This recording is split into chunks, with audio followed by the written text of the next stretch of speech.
ನಮಸ್ಕಾರ ಸ್ನೇಹಿತರೆ, ಎಲ್ರಿಗೂ ಶುಭೋದಯ. ಎಲ್ರಿಗೂ ಹೊಸ ವರ್ಷದ ಹಾರ್ದಿಕ ಶುಭಾಶಯಗಳನ್ನ ಹೇಳ್ತಾ, ನಾನು ಈ ವಿಡಿಯೋ ಮಾಡ್ತಾ ಇರೋ ಉದ್ದೇಶ ಏನು ಅಂತಂದರೆ, ಸಣ್ಣದಾಗಿ ಒಂದು ಪ್ರಶ್ನೆ ಮೂಡ್ತು ನನ್ನ ಸ್ನೇಹಿತರಲ್ಲಿ. ಹಲವಾರು ಜನ ನನಗೆ ಮೆಸೇಜ್ ಮಾಡಿದ್ರು. ಆ, ಏನಪ್ಪ ಗಿರಿ, ಚೈನೀಸ್ ವೈರಸ್ಸು ಮತ್ತೆ ಅಲ್ಲಿ ಹೊಸದಾಗಿ ಶುರುವಾಗಿದೆ, ನಮ್ಗೆ ಯಾವ ರೀತಿ ಇದೆ ನಿನ್ನ ಸಂಖ್ಯಾಶಾಸ್ತ್ರದ ಪ್ರಕಾರ ಈ ವರ್ಷ ಅಂತ ಕೇಳಿದ್ರು. ಸೊ ಅದ್ರ ಬಗ್ಗೆ ಒಂದು ಸಣ್ಣದಾಗಿ ಒಂದು ವಿಡಿಯೋ ಮಾಡಿಬಿಟ್ಟು ನಂತರದ ವಿಡಿಯೋಗಳಲ್ಲಿ ಪ್ರತಿಯೊಂದು ನಂಬರ್ದು ನಾನು ಹಿಂದಿನ ವರ್ಷ ಮಾಡ್ದಂಗೆ ಮಾಡಿ ಕಳಿಸ್ತೀನಿ. ಸೊ ಈಗ ಇದು ವೈರಸ್ ವಿಚಾರವಾಗಿ ಬಂದರೆ, ಚೈನಾದಲ್ಲಿ ಉಟ್ಕೊಂಡಿದೆ ವೈರಸ್ಸು. ಸೊ ಈಗ ನಿಮಗೆಲ್ಲ ಗೊತ್ತಿರೋಂಗೆ ಸಿಕ್ಕಾಪಟ್ಟೆ ಚಳಿ ಇದೆ. ಈ ಚಳಿ ಏನಿದೆ, ಇದು ಲಾಸ್ಟ್ ಇಯರ್ ಎಫೆಕ್ಟು, ಶನ್ಮಾತ್ಮನ ಎಫೆಕ್ಟು. ನಾನು ಹೇಳಿದ್ದೆ, ಚಳಿನೂ ಸಿಕ್ಕಾಪಟ್ಟೆ ಜಾಸ್ತಿ ಇರುತ್ತೆ, ಬಿಸಿಲು ಜಾಸ್ತಿ ಇರುತ್ತೆ ಅಂತ. ಹೋದ ವರ್ಷ ಸಮ್ಮರು ಸಿಕ್ಕಾಪಟ್ಟೆ ಒದ್ಲಾಡ್ಬಿಟ್ವಿ. ಸೊ ಈ ಡಿಸೆಂಬರಲ್ಲಿ ಶುರುವಾಗಿದ್ದು, ನವಂಬರ್ ಎಂಡಲ್ಲೇ ಸ್ನೋಫಾಲ್ ಶುರುವಾಯಿತು ಕಾಶ್ಮೀರಲ್ಲಿ. So it was in 2024 last year. So number 8 last year. So ಅದರದ್ದೇ ಕಂಟಿನ್ಯೂ ಆಗ್ತದೆ ಈ ಚಳಿ. ಸೊ ಈ ವರ್ಷದ್ದು ಏನಿದೆ, ಅದು ಚಳಿ ನಮಗೆ ಡಿಸೆಂಬರಲ್ಲಿ ಗೊತ್ತಾಗುತ್ತೆ. ಸೊ ಈ ವರ್ಷ ಬೇಸಿಗೆ ತುಂಬ ಸ್ಟ್ರಾಂಗ್ ಆಗಿರುತ್ತೆ ಈ ವರ್ಷ ನಮಗೆ. ಸೊ ಕುಜಂದು ವರ್ಷ ಈ ಸಲ. ಮಾರ್ಸ್, ಕುಜ ಅಥವಾ ಮಂಗಳ ಗ್ರಹ ಅಂತ ಕರಿತೀವಿ. ಸೊ ವೈರಸ್ ವಿಚಾರಕ್ಕೆ ಬಂದರೆ, ಈಗ ಚೈನಾದಲ್ಲಿ ಬಂದಮೇಲೆ ಪ್ರಪಂಚದಾದ್ಯಂತ ಹರಡೋದು ಸರ್ವೇ ಸಾಮಾನ್ಯ. ಯಾಕೆಂದರೆ ಅಲ್ಲಿ ಅನೇಕ ಜನ ಬಂದು ಹೋಗುವಂಥದ್ದು ಬಿಸ್ನೆಸ್ಸು ಸಿಕ್ಕಾಪಟ್ಟೆ ನಡೆಯುತ್ತೆ ಚೈನಾದಲ್ಲಿ. ಸೊ ಆ ವಿಚಾರವಾಗಿ ಬಂದರೆ, ಈಗ ಚಳಿ ಇದೆ ನಮಗೆ, ಇಲ್ಲಿ ಉತ್ತರ ಭಾರತದಲ್ಲಿ ಸಿಕ್ಕಾಪಟ್ಟೆ ಕೋಲ್ಡ್ ಇದೆ. ಸೊ ಈ ಕೋಲ್ಡ್ ಇದ್ದಾಗ ಅಲ್ಲಿ ವೆದರು ಒಂದು ಡೆನ್ಸ್ ಇರುತ್ತೆ, ತಿಕ್ಕಾಗಿರುತ್ತೆ ಏರ್. ಸೊ ಅದು ಅಲ್ಲಿಂದ ಇಲ್ಲಿಗೆ ಬರಬೇಕು ಅಂತಂದರೆ ಬೇಸಿಗೆ ಶುರುವಾಗಲೇಬೇಕು. ಸೊ ಅದಕ್ಕೆ 2020 ಕೂಡ ನಮಗೆ ಯಾವಾಗ ವೈರಸ್ ಬಂತು, ನಮಗೆ ಲಾಕ್ಡೌನ್ ಆಗಿದೆ ಯಾವಾಗ, ಮಾರ್ಚ್ ಎಂಡಲ್ಲಿ ಲಾಕ್ಡೌನ್ ಆಯಿತು. ಸೊ ಒಂದು ಫೆಬ್ರವರಿ ಚಳಿ ಏನು ಕಮ್ಮಿ ಆಗ್ತಾ ಹೋಗುತ್ತೆ, ಮಾರ್ಚಲ್ಲಿ ಸ್ವಲ್ಪ ಬಿಸಿಲು ಬರೋಕ್ಕೆ ಶುರುವಾಗುತ್ತೆ. ಸೊ ಆ ಸಮಯದಲ್ಲಿ ಅಲ್ಲಿಂದ ಈ ಹಿಮ ಏನು ಸ್ನೋಫಾಲ್ ಆಗ್ತದೆ, ಹಿಮಾಲಯಾಸ್ ನಮಗೇನು ಅಡ್ಡ ಇದೆ, ಚೈನಾ ನಮ್ಮಿಂದ ಮೇಲಿಕ್ಕಿದೆ ಉತ್ತರಕ್ಕೆ, ನಾರ್ತ್ ಈಸ್ಟ್ ಇದೆ ನಮಗೆ ಚೈನಾ. ಸೊ ಅಲ್ಲಿಂದ ಕೆಳಗಡೆ ಬರಬೇಕು ಅಂದರೆ ಈ ಗಾಳಿನಲ್ಲಿ ಈ ವೈರಸ್ಸು ಇದೆಲ್ಲ, ಪ್ಲಸ್ ಜನಗಳಿಂದನೂ ಹರಡುತ್ತೆ, ಹೋಗಿ ಬಂದವರಿಂದಲ್ಲ. ಸೊ ಅದು ಒಂದು ಸ್ವಲ್ಪ ಸಮಯ ತೊಗೊಳುತ್ತೆ. ಇಲ್ಲಿ ಬರೋ ಅಷ್ಟೊತ್ತಿಗೆ ನಮಗೆ ಬೇಸಿಗೆ ಶುರುವಾಗಿರುತ್ತೆ. ಸೊ ಈಗ ಅದು ಒಂದು ಏನು ಹಿಂಗೆ ನಡೆಯುತ್ತೆ, ಯಾವ ಥರ ಮೂವ್ಮೆಂಟ್ ಆಗುತ್ತೆ ಅನ್ನೋದು. ಸೊ ಅದು ಕ್ಲೈಮೇಟ್ ಸಂಬಂಧಪಟ್ಟಿದ್ದು. ಈಗ ನ್ಯೂಮರಾಲಜಿಗೆ ಸಂಬಂಧಪಡಬೇಕು ಅಂದರೆ, ನ್ಯೂಮರಾಲಜಿಗೆ ಈ ವರ್ಷ ವೈರಸ್ ಬರುತ್ತಾ? ಖಂಡಿತ ಬರುತ್ತೆ ನಮ್ಮ ಭಾರತಕ್ಕೂ. ಬಟ್ ನನ್ನ ಪ್ರಕಾರ ಅಷ್ಟು ಎಫೆಕ್ಟು ನಮ್ಮ ಭಾರತೀಯರಿಗೆ ಇರೋದಿಲ್ಲ ಈ ಸಲ. ಏನು ನಾವು ಕೋವಿಡಲ್ಲಿ ಅನುಭವಿಸಿದ್ವಿ, 2020 ಲಾಕ್ಡೌನು, 21 ಮತ್ತೆ ಲಾಕ್ಡೌನು. ಸೊ ಆ ರೀತಿ ಆಗೋ ಸಂಭವ, ದೊಡ್ಡದಾಗೋ ಸಂಭವ ಕಮ್ಮಿ ಇದೆ. ಯಾಕೆಂದರೆ ಒಂದು ಇದು ಸಂಖ್ಯಾಶಾಸ್ತ್ರದ ಪ್ರಕಾರನೂ ಕಮ್ಮಿ ಅಂತ ಹೇಳ್ತಾ ಇರೋದು. ಪ್ಲಸ್ ಇನ್ನೊಂದು, ನಾವು ಇರೋ ಫ್ಯಾಕ್ಟ್ಸ್ ಪ್ರಕಾರ ಹೋಗ್ತು ಅಂತಂದರೆ, government is very well prepared, ನಮ್ಮ ಇಂಡಿಯನ್ ಗೌರ್ಮೆಂಟು. ಯಾಕೆಂದರೆ ನಾವು ಕೋವಿಡ್ ಟೈಮ್ನಲ್ಲೇ ವರ್ಲ್ಡ್ ವೈಡು ಇದನ್ನು ವ್ಯಾಕ್ಸಿನ್ಸ್ನ ಸಪ್ಲೈ ಮಾಡಿದವ್ರು ನಾವು. ಸೊ ಇದಕ್ಕೆ ವ್ಯಾಕ್ಸಿನ್ ಇನ್ನೂ ಬಂದಿಲ್ಲ ಅಂತ ಚೈನಾ ಹೇಳ್ತಾ ಇದೆ. ಹೌದು, ಬಂದಿಲ್ಲ. ಬಟ್ ಈಗಾಗಲೇ ಎಲ್ಲ ವರ್ಲ್ಡ್ ವೈಡ್ ಎಲ್ಲ ಸೈಂಟಿಸ್ಟ್ಗಳು ಇದರೊಳಗೆ ಇನ್ವಾಲ್ವ್ ಆಗಿದ್ದಾರೆ. ಸೊ ಇದೇನು ಚೈನಾದಲ್ಲಿ ಬಂತು ಅಂತಂದರೆ ಇಡೀ ಪ್ರಪಂಚಕ್ಕೆ ಭಯ, ಟೆನ್ಷನ್ ಎಲ್ಲರಿಗೂ. ಸೊ ಎಲ್ಲ ಕಡೆ ಹರಡ್ಬಿಡುತ್ತೆ ಅಂತ. ಸೊ ಹಾಗಾಗಲೇ ಎಲ್ಲರೂ ರೆಡಿ ಆಗ್ತಾ ಇದ್ದಾರೆ, ಎಲ್ಲರೂ ಪ್ರಿಪ್ರೇಷನ್ಸ್ ಶುರು ಮಾಡಿದ್ದಾರೆ, ಅದಕ್ಕೆ ರಿಸರ್ಚ್ಗಳು ಶುರುವಾಗಿದೆ. ಸೊ ನನ್ನ ಪ್ರಕಾರ ಇನ್ನೊಂದು 3-4 ತಿಂಗಳಲ್ಲಿ ಏನೇ ಬಂದ್ರೂ ಅದನ್ನು ಸಮರ್ಥವಾಗಿ ಮೆಟ್ಟಿ ನಿಲ್ಲುವಂಥ ಶಕ್ತಿ ನಮ್ಮ ಭಾರತದಲ್ಲಿದೆ. ಪ್ಲಸ್ ಈಗ ಇನ್ನೊಂದು ಏನು ಹೇಳಬೇಕು ಅಂದ್ಕೊಂಡಿದ್ದೀನಿ ಅಂದರೆ, ನಾನು ಚಾಟ್ GPT ಅನ್ನೋ ಬದಲು ಡ್ರಿಂಕ್ GPT ಮಾಡಿಕೊಂಡ್ರೆ ಸ್ವಲ್ಪ ಚೆನ್ನಾಗಿರುತ್ತೆ. ಏನಿದು ಡ್ರಿಂಕ್ GPT ಅಂದರೆ, ಈಗ ನಮ್ಮ ಭಾರತೀಯರ ಅಡುಗೆ ಶೈಲಿಗಳು ಎಲ್ಲ, ನಾವು ಸ್ಪೈಸಸ್ ತುಂಬ ಬಳಸ್ತೀವಿ. ಸೊ ಇದರಲ್ಲಿ ತುಂಬ ಆ್ಯಂಟಿ ಆಕ್ಸಿಡೆಂಟ್ಸ್ ಇರುತ್ತೆ ಸ್ಪೈಸ್ಗಳಲ್ಲಿ. ಸೊ ಡ್ರಿಂಕ್ GPT ಅಂತಂದರೆ ಜಿಂಜರ್, ಪೆಪ್ಪರ್, ಟರ್ಮರಿಕ್. ಸೊ ಈ ಮೂರನ್ನೂ ನೀವು ಬಳಸ್ಕೊಂಡು ಇದನ್ನು ಮಾಡಿದ್ರೆ, ಬೆಳಗ್ಗೆ ಡಿಕಾಕ್ಷನ್ ಮಾಡ್ಕೊಂಡು ನೀವು ಕುಡಿದ್ರೆ ಭಾಳ ಅನುಕೂಲ ಆಗುತ್ತೆ ನಿಮಗೆ. ಏನು ಅಂದರೆ, ಸ್ವಲ್ಪ ಶುಂಠಿ ಕುಟ್ಟಾಕ್ಬಿಟ್ಟು ಒಂದು ಗ್ಲಾಸ್ ವಾಟ್ರಿಗೆ, ಒಂದು 1.5 ಗ್ಲಾಸ್ ವಾಟರ್ ತೊಗೊಂಡು ಅದು 1 ಗ್ಲಾಸ್ ಆಗೋವರೆಗೂ ಸ್ವಲ್ಪ ಬಾಯ್ಲ್ ಮಾಡಿ ನಂತರ ತೆಕೊಂಬಿಡೋದು. ಅದನ್ನು ನೀವು ಫಿಲ್ಟರ್ ಮಾಡಿಕೊಂಡು ಲೋಟಕ್ಕೆ ಹಾಕಿ, ಒಂದು ಅರ್ಧ ಸ್ಪೂನು ಪೆಪ್ಪರು, ಒಂದು ಅರ್ಧ ಸ್ಪೂನು ಟರ್ಮರಿಕ್ ಹಸಿದಂಗೆ ಹಾಕ್ಬಿಟ್ಟು ಕಲಕಿ, ನಿಮಗೆ ಟೇಸ್ಟ್ ಬೇಕು ಅಂದರೆ ಒಂದು ಅರ್ಧ ನಿಂಬೆಹಣ್ಣು ಹಿಂಡ್ಕೊಬೋದು. ನೀವು ಮಾಡ್ಕೊಂಡು ಕುಡಿಯೋದ್ರಿಂದ ನಿಮ್ಮ ಹತ್ರಕ್ಕೆ ಯಾವುದೇ ಒಂದು ವೈರಸ್ ಬರೋದಿಲ್ಲ. ಸೊ ಇದು ನಿಮಗೆಲ್ಲ ಗೊತ್ತು, ನಾವೆಲ್ಲ ಸ್ಟಾರ್ಟ್ ಮಾಡಿದ್ವಿ ಇದನ್ನೆಲ್ಲ ಕೋವಿಡ್ ಟೈಮ್ನಲ್ಲಿ. ಸೊ ಪೋಸ್ಟ್ ಕೋವಿಡ್ ಏರಾ ಏನಿದೆ, ಈ ಜಿಂಜರು ಮತ್ತು ಟರ್ಮರಿಕ್ಕು ಮತ್ತು ಗಾರ್ಲಿಕ್ ಇರ್ಬೋದು, ಮತ್ತು ಸ್ಪೈಸ್ಗಳಿರ್ಬೋದು, ಲವಂಗ, ಚಕ್ಕೆ, ಇದೆಲ್ಲ ಸಿಕ್ಕಾಪಟ್ಟೆ ಯೂಸೇಜ್ ಸ್ಟಾರ್ಟ್ ಆಗೋಯ್ತು. ಸೊ ಅದೊಂದು ಎರಾ, ಇವಾಗ ನಾವೇನು ಕೋವಿಡ್ ಎರಾ ಅಂತ ಕರಿತೀವಿ. ಸೊ ಅಲ್ಲಿ ಈಚೆಗೆ ಇದೆಲ್ಲ ಸಿಕ್ಕಾಪಟ್ಟೆ ಡಿಮ್ಯಾಂಡಲ್ಲಿ ಬರೋಕ್ಕೆ ಶುರುವಾಯಿತು. ಅಲ್ಲಿಂದ ಪಿಕಪ್ ಆಗಿದ್ದ ರೇಟ್ಗಳು, ಅದು ಯಾವುದು ರೇಟ್ ಕಮ್ಮಿ ಆಗಿಲ್ಲ ಇವೆಲ್ಲ. ಇನ್ಫ್ಯಾಕ್ಟು ಜಿಂಜರು, ಟರ್ಮರಿಕ್ ಇದೆಲ್ಲ ಒಳ್ಳೆ ರೇಟಲ್ಲಿ ಓಡ್ತಾ ಇದೆ. ಸುಮಾರು ಜನ ಅದನ್ನು ಬೆಳೆಯೋಕ್ಕೆ ಶುರು ಮಾಡಿಬಿಟ್ಟಿದ್ದಾರೆ, ಕ್ಯಾಶ್ ಕ್ರಾಪ್ ಆಗೋಗಿದೆ. ಮೊದಲಿಂದನೂ ಇತ್ತು, ಬಟ್ ಈಗ ಜಾಸ್ತಿ ಆಗಿಬಿಟ್ಟಿದೆ ಅದು. ಸೊ ಇದನ್ನು, ಈ GPTನ ಮೈಂಡಲ್ಲಿ ಇಟ್ಕೊಳ್ಳಿ, ಡ್ರಿಂಕ್ GPT ಅಂತ, ಜಿಂಜರು, ಪೆಪ್ಪರು, ಟರ್ಮರಿಕ್ಕು. ಸೊ ಇದನ್ನು ತೊಗೊಳ್ಳೋದ್ರಿಂದ ಯಾವುದೇ ರೀತಿ ಬರೋಲ್ಲ. ಇದು ಒಂದು ಡಾಕ್ಟರ್ ಆ್ಯಂಗಲಲ್ಲಿ ಅಥವಾ ಒಂದು ಅಡ್ವೈಸ್ ಆ್ಯಂಗಲಲ್ಲಿ ಇದಾಯಿತು. ಸೊ ಆಸ್ಟ್ರೋನ್ಯೂಮರಾಲಜಿ ಬಗ್ಗೆ ನಿಮ್ಗೆ ಆಗಲೇ ಹೇಳಿದ್ದೀನಿ, ಇದು ಆ್ಯಂಗಲಲ್ಲಿ ಅಷ್ಟು ಎಫೆಕ್ಟು ಅವ್ರಿಗೆ ಇರೋದಿಲ್ಲ. But we cannot be complacent. So ನಾವು ಏನು ಪ್ರಿಪ್ರೇಷನ್ಸ್ ಬೇಕೋ ಅದು ಮಾಡ್ಕೋಬೇಕು. ಸೊ ಅದನ್ನೆಲ್ಲ ಮಾಡ್ಕೊಳ್ಳೋದ್ರಿಂದ ನಮಗೆ ಅಂಥ ಏನೂ ತೊಂದರೆ ಆಗೋಲ್ಲ ಅಂತ ಈ ವರ್ಷದಲ್ಲಿ ಇರೋದ್ರಲ್ಲಿ ಒಂದು ಭವಿಷ್ಯದಲ್ಲಿ ನನ್ನ ಇದು ಒಂದು ಕ್ಯಾಲ್ಕುಲೇಷನ್ ಪ್ರಕಾರ ನಾನು ಹೇಳ್ತಾ ಇರೋದು. ಸೊ ಬೇರೆ ಥರ ಯುದ್ಧೋನ್ಮಾದಗಳು ಜಾಸ್ತಿ ಆಗುತ್ತೆ ಅಂತ ನಾನು ಲಾಸ್ಟ್ ಇಯರೇ ಹೇಳಿದ್ದೆ. ಸೊ ಅದೆಲ್ಲ ಇದ್ದೇ ಇರುತ್ತೆ ಈ ಸಲ. ಯುದ್ಧ ನಾನು ಹೇಳಿದ್ದೀನಿ ಡಿಸೆಂಬರ್ 31 ಈ ವರ್ಷದ ಡಿಸೆಂಬರ್ 31 ಆಗೋವರೆಗೂ ವರ್ಲ್ಡ್ ವಾರ್ ಆಗೋವಂಥ ಸಂಭವ ಎಲ್ಲ ಇದೆ. ಸೊ ನಾನು ಹೇಳಿದ್ದು 2024 ಚಾನ್ಸಸ್ ಇತ್ತು ಅಂತ, ಬಿಟ್ಟರೆ 25 ಜಾಸ್ತಿ ಇದೆ ಚಾನ್ಸು ಅಂತ ಹೇಳಿದ್ದೆ. 24ಗಿಂತ ಜಾಸ್ತಿ ಈ ವರ್ಷ ಚಾನ್ಸಸ್ ಇದೆ ವರ್ಲ್ಡ್ ವಾರ್ 3 ಆಗೋದಕ್ಕೆ.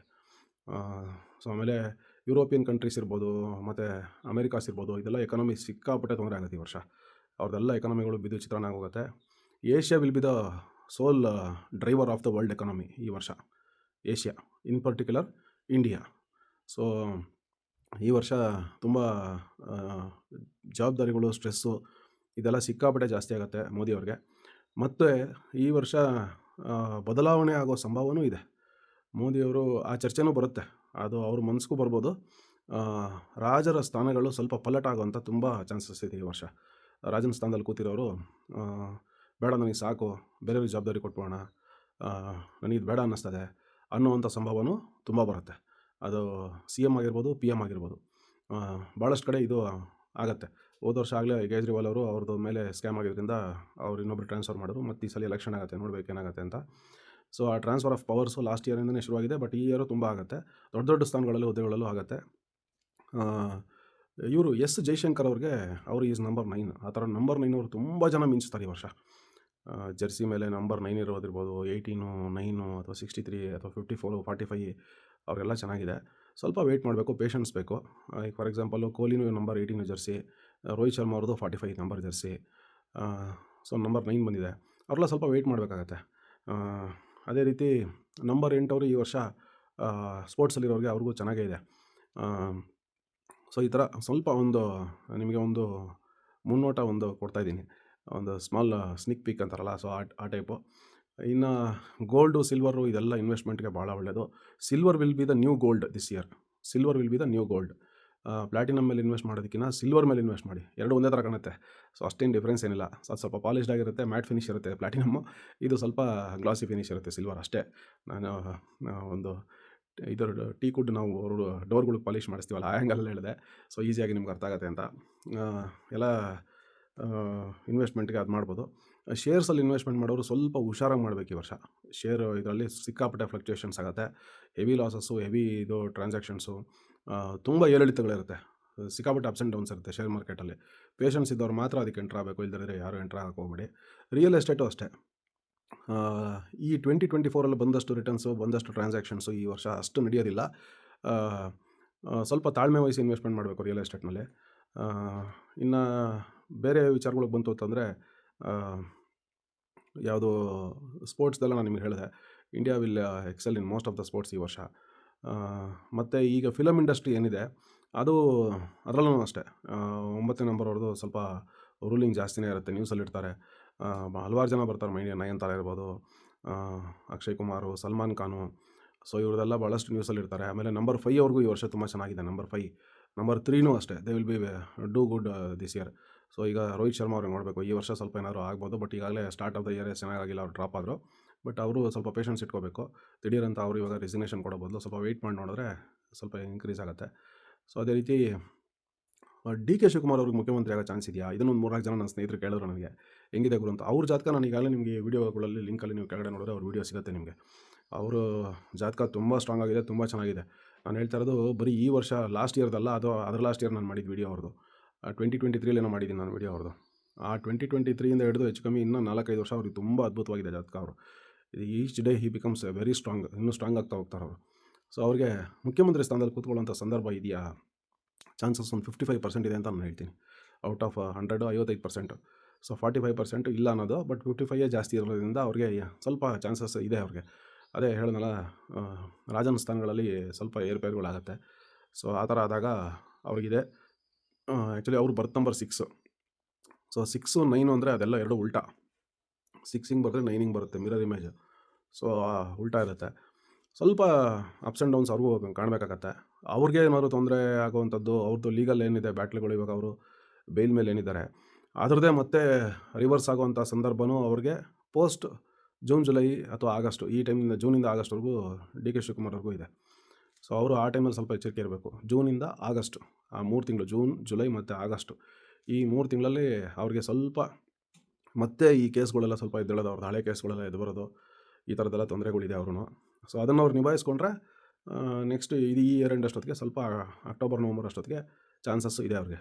ಮತ್ತು ಅವರು ಆಪರೇಷನ್ ಹಸ್ತ ಏನು ಇವಾಗ ಪ್ಲ್ಯಾನ್ ಇದೆ ನೆಕ್ಸ್ಟು, ಈಗ ಸೋಮಶೇಖರ್ ಅವ್ರು ಇರ್ಬೋದು, ಜಿ ಟಿ ದೇವೇಗೌಡರು ಇವ್ರನ್ನೆಲ್ಲ ರಿಸೈನ್ ಮಾಡಿ ಮತ್ತೆ ಅವರೆಲ್ಲ ಕಾಂಗ್ರೆಸ್ಸಿಗೆ ತಗೊಳ್ಳೋದು ಅದೆಲ್ಲ ಏನಿದೆ ಅದಕ್ಕೆಲ್ಲ ಕೈ ಹಾಕ್ಬೇಕಾದ್ರೆ ಭಾಳ ಹುಷಾರಾಗಿರ್ಬೇಕು ಅವರು.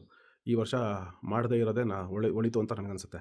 ಮಾಡಿ ಯಶಸ್ವಿ ಆಗಿಬಿಟ್ರೂ ಮುಂದೆ ಅದರದ್ದು ಇಂಪ್ಲಿಕೇಶನ್ಸು, ಅದರದ್ದು ಕಾನ್ಸಿಕ್ವೆನ್ಸಸ್ ಎಲ್ಲ ಮುಂದಿನ ವರ್ಷ ಫೇಸ್ ಮಾಡಬೇಕಾಗತ್ತೆ ಅವರು. ಸೊ ಅದಕ್ಕೆ ಈಗಾಗಲೇ ಸಾಕಷ್ಟು ಎಮ್ ಎಲ್ ಎಗಳು ಇರೋದ್ರಿಂದ ಅದಕ್ಕೆ ಕೈ ಹಾಕದೇ ಇರೋದೇ ಒಳ್ಳೆಯದವರು. ಈಗ ಬರ್ತಾ ಇರೋಂಥ ಮುಂಬರುವ ಜಿಲ್ಲಾ ಪಂಚಾಯತು, ತಾಲೂಕ್ ಪಂಚಾಯತ್ ಎಲೆಕ್ಷನ್ಗಳಲ್ಲಿ ಕಾಂಗ್ರೆಸ್ಸು ಎಕ್ಸ್ಪೆಕ್ಟ್ ಮಾಡಿದಷ್ಟು ರಿಸಲ್ಟ್ಗಳು ಸಿಗಲ್ಲ. But they will do good. ಅವ್ರು ಎಕ್ಸ್ಪೆಕ್ಟ್ ಮಾಡಿದಷ್ಟು ರಿಸಲ್ಟ್ ಬರಲ್ಲ, ಬಟ್ ಚೆನ್ನಾಗೇ ಪರ್ಫಾರ್ಮೆನ್ಸ್ ಇರುತ್ತೆ ಅವ್ರದ್ದು.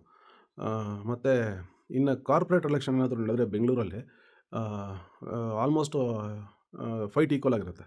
50-50 ಫೈಟ್ ಇರುತ್ತೆ ಎರಡು ಪಾರ್ಟಿಗಳ್ದು, B J P and Congress.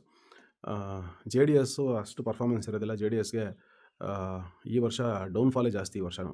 ಅದಂಗೆ ಕಂಟಿನ್ಯೂ ಆಗತ್ತದು.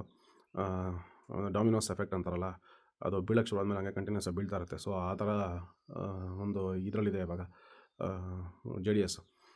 ಸೊ ಇದು ಇನ್ನು ಪಕ್ಕದ ಸ್ಟೇಟಲ್ಲಿ ತಮಿಳ್ನಾಡಿನಲ್ಲಿ ಸನ್ರೈಸ್ ಆಗುತ್ತೆ. ಸ್ಟಾಲಿನ್ ಅವ್ರ ಮಗ ಉದಯನಿಧಿ ಸ್ಟಾಲಿನ್ ಏನಿದ್ದಾರೆ ಅವ್ರು ಈಸ್ ನಂಬರ್ 9. ಸೊ ಅವ್ರು ಇನ್ನೂ ಸ್ಟ್ರಾಂಗ್ ಆಗ್ತಾ ಹೋಗ್ತಾರೆ ಈ ವರ್ಷ. ಆಮೇಲೆ ಹಲವಾರು ಜನ ಇದ್ದಾರೆ. ಇವಾಗ Ram Charan number 9 film actor ನೋಡಿ, ಅವ್ರದ್ದು ಆಗಲೇ 256 ಅಡಿ ಕಟೌಟ್ ಈ ವರ್ಷ ಬಿದ್ದೋಯ್ತು. ಸೊ ಹೊಸ ವರ್ಷದಲ್ಲಿ ಈ ವರ್ಷದಲ್ಲಿ ಅವ್ರದ್ದು ಒಳ್ಳೆ ಸ್ಟ್ರಾಂಗ್ ಆಗಿ ಬರ್ತಾಯಿದ್ದಾರೆ. ಅವರು ಫಿಲಮ್ ಅವ್ರದ್ದು ಎಲ್ಲ ಚೆನ್ನಾಗಿ ಮಾಡ್ತಾರೆ. ನಂಬರ್ 9 ಸುಮಾರು ಜನ ಇದ್ದಾರೆ ಆ ಥರ. ಉಪೇಂದ್ರನು ನಂಬರ್ 9. ಅವ್ರಿಗೆ ಈಗ ಆ film actually UAE last year release ಆಗೋದಕ್ಕಿಂತ ಈ ವರ್ಷ ರಿಲೀಸ್ ಆಗಬೇಕಾಗಿತ್ತು ಅವ್ರದ್ದು. ಸೊ ಅವ್ರದ್ದು ಈ ವರ್ಷ ಏನಾದರೂ ಮಾಡೋವಂಥ ಪ್ರಾಜೆಕ್ಟ್ಗಳು ಚೆನ್ನಾಗಿ ಬರುತ್ತೆ. ಅವರು ಡೈರೆಕ್ಷನ್ಗಿಂತ ನನ್ನ ಪ್ರಕಾರ ಅವ್ರಿಗೆ ಸೂಟ್ ಆಗೋದು ಅವ್ರದ್ದು ಬರ್ತ್ ನಂಬರ್ನ ನಾನು ಸ್ಟಡಿ ಮಾಡಿರೋದ್ರ ಪ್ರಕಾರ ಅವರು should come back to acting mainly in other languages. ಒಂದು ವಿಲನ್ ಪಾರ್ಟಲ್ಲಿ ಅವ್ರು ಮಾಡಿದ್ರೆ ತುಂಬ ಚೆನ್ನಾಗಿ ಮಿಂಚ್ತಾರೆ ಅಂತ ನನಗನ್ಸುತ್ತೆ ಅವರು. ಸೊ ಆ ರೀತಿ ಅವ್ರಿಗೆ ತುಂಬ ಫೇಮಸ್ ಆಗುವಂಥ ಚಾನ್ಸ್ ಇದೆ. ಒಳ್ಳೆ ಅದು ಖ್ಯಾತಿನೂ ಸಿಗುತ್ತೆ, ಒಳ್ಳೆ ದುಡ್ಡು ಸಿಗುತ್ತೆ ಅವ್ರಿಗೆ. ಸೊ ಬೇರೆ ಬೇರೆ ಭಾಷೆಗಳಿಗೆ ವೆಂಚರ್ ಆಗೋದು ಅಥವಾ ಬೇರೆ ಆ್ಯಕ್ಟರ್ಗಳನ್ನ ಡೈರೆಕ್ಷನ್ ಮಾಡೋವಂಥದ್ದು. ಸೊ ಈ ರೀತಿ ಬಂದರೆ ಅವ್ರಿಗೆ ಚೆನ್ನಾಗಿ ಸ್ಕೋಪ್ ಇದೆ ಮುಂದೆ. You can become more famous. ಇನ್ನೊಂದಷ್ಟು ಹೆಸರು ಮಾಡ್ಬೋದು. ಈಗಾಗಲೇ ಮಾಡಿದ್ದಾರೆ, ಇನ್ನೂ ಜಾಸ್ತಿ ಆಗುತ್ತೆ. ಸೊ ಇನ್ನು ಆರ್ಮಿ ಇದ್ರ ವಿಚಾರವಾಗಿ ಬಂದರೆ ಇಂಡಿಯಾದು ಚೈನಾದು ಮತ್ತೆ ಶುರುವಾಗುತ್ತೆ. ಏನಿವಾಗ ಸೀಸ್-ಫೈರ್ ಆಗಿದೆ ಪುಟಿನ್ ಮಧ್ಯಸ್ಥಿಕೆಯಲ್ಲಿ. ಸೊ ಇದು ನಿಲ್ಲೋದಿಲ್ಲ ಭಾಳಷ್ಟು ದಿನ. ಮತ್ತೆ ಇಂಡಿಯಾ ಚೈನಾ ಸ್ಟಾರ್ಟ್ ಆಗುತ್ತೆ ಕಿರಿಕು. ಸೊ ಅದು ಈ ವರ್ಷ ಇದ್ದೇ ಇರುತ್ತೆ. ಚೈನಾ ನಮ್ಮ ಎಕಾನಮಿನ ಸ್ಲೋ ಮಾಡೋದಕ್ಕೆ ಏನು ಬೇಕೋ, ನಮಗೆ ಎಷ್ಟು ಟೆನ್ಷನ್ನು ಸ್ಟ್ರೆಸ್ಸು ಕೊಡಬೇಕು ಅದನ್ನೆಲ್ಲ ಪ್ಲ್ಯಾನ್ ಮಾಡ್ತಾನೆ ಇರ್ತಾರೆ. ಅದರಲ್ಲೂ ಅವ್ರಿಗೇನಾದರೂ ಪ್ಯಾಂಡಮಿಕ್ ಬಂದುಬಿಟ್ರೆ ನಮಗೇನು ಟೆನ್ಷನು ಅಂದರೆ, ಇವಾಗ ಒಬ್ಬರು ಅವ್ರ ಮನೇಲಿ ತೊಂದರೆ ಆಗ್ಬಿಟ್ಟಿರುತ್ತೆ, ಚೆನ್ನಾಗಿ ಏನೋ ಫಂಕ್ಷನ್ ಮಾಡೋಕ್ಕಲ್ಲ, ಬೇರೆ ಮನೆ ಇದಕ್ಕೆ ಕಲ್ಲು ಹೊಡಿಯೋಕ್ಕೆ ಶುರು ಮಾಡ್ತಾರೆ. ಸೊ ಆ ಥರ ಬುದ್ಧಿ ಚೈನಾದು, ನರಿ ಬುದ್ಧಿ, ಒಂಥರ ಹೊಟ್ಟೆ ಕಿಚ್ಚಿನ ಬುದ್ಧಿ. ಸೊ ಇಂಡಿಯನ್ ಎಕಾನಮಿ ಚೆನ್ನಾಗಿ ಆಗ್ತಾಯಿದೆ ಅಂತ ಅಂದ್ಬಿಟ್ಟು ಇಲ್ಲಿ ತೊಂದರೆಗಳು ಮಾಡೋಕ್ಕೆ ಶುರು ಮಾಡ್ತಾರೆ. ಸೊ ಅದು ಈ ವರ್ಷ ಇದೆ. ಚೈನಾಯಿಂದ ತೊಂದರೆಗಳಿದೆ.